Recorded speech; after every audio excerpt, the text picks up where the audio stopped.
the trust has been damaged with the public, but I would say that there is a lot of damage here has been done with it to the staff as well, and that is something that the board need to work on rebuilding the trust.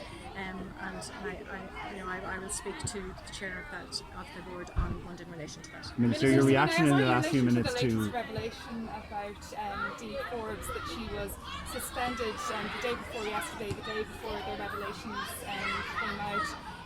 Would you have liked to hear more from her about what has happened, as well as your meeting on Monday? Well, I just to say that I was made aware yesterday of the suspension, but I was also made aware in that the board had to take legal advice before they could divulge that information, and that's part of my delay. Sorry, there I had to take a phone call in advance of that being announced. So I think for the sake of transparency, it is good that announcement has been made. The clarity is given that suspension has taken place.